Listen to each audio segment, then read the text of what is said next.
çıkarsan o tarafa video çekersin.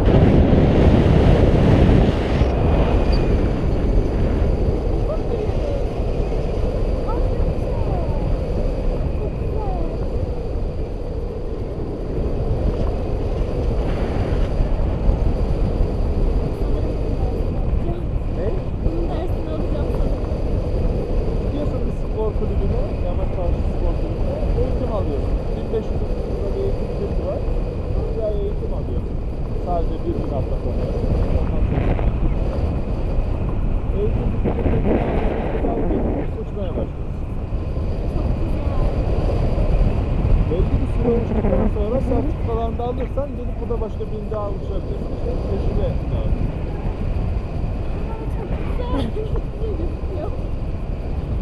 Bulut tehlikeli bulutlar var. Onların içine girmemen lazım. Yoksa kaybedersin nereye gidiyor. Dağda vurma ihtimalin oluyor. Yani hani dağda bir bölgeyse ben sadece hissettiğim bundan gidiyorum. Yoksa bulutlar tehlikeli. Şurası Blue Lagoon dediğimiz yer. Ölü deniz orası. Şu kapalı deniz var ya. Orası. Burası Belcekız plajı. Orası Kumburnu plajı. Tam kurulu yer. Ölü deniz arası.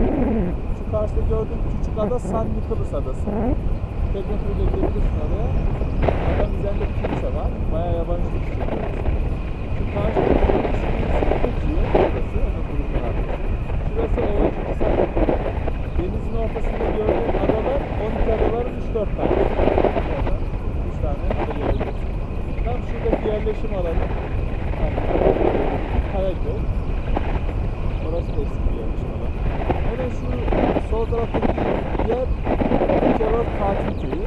Ölüdeniz'in yerleşim... Aşağıdaki mi yoksa deniz kesimi? Deniz kesimi. Tatil Köyü deniz kesimi. Bayağı büyük bir yerdir. Biraz pahalı. Bir de ileride bu vadiye diğer bir vadi var. Denizde daha iyi yerdir.